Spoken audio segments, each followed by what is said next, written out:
Once upon a time, in the heart of France, a man stole a loaf of bread. It was not for himself. It was for his sister's starving child. But the law did not care. For this small act of desperation, he was sentenced to 19 years in prison. His name was Jean Valjean. And this is his story. Prison took everything from him. His name, his dignity, his hope.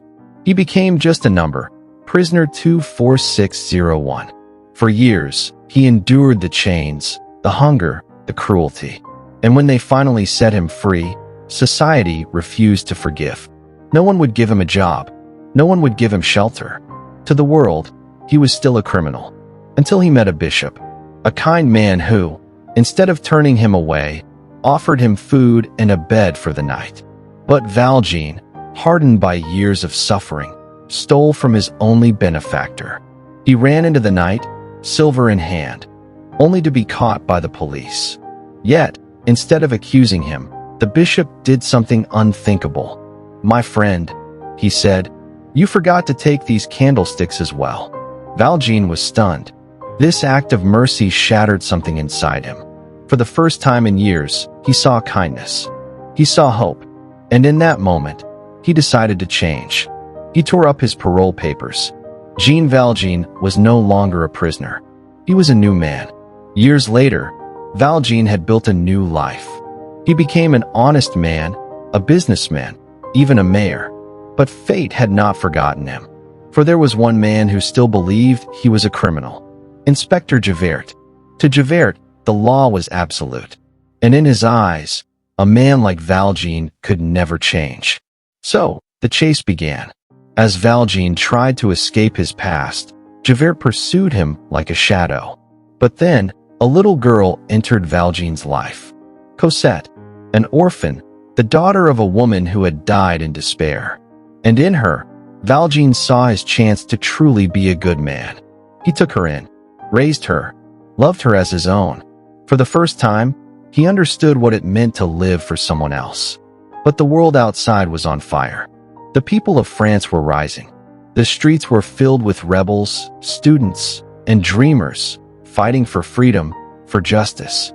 And among them was Marius, a young revolutionary, who had fallen in love with Cosette. Valjean, a man who had once lived in chains, now faced a choice. Would he protect the man who could take Cosette away from him? Or would he save him, as the bishop had once saved him? He saved him, carrying Marius through the sewers of Paris, through the darkness, through the filth. He gave him back to Cosette.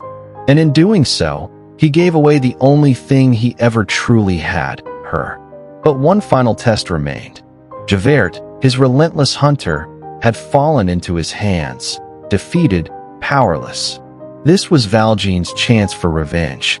But he let him go, because Jean Valjean was not a man of vengeance.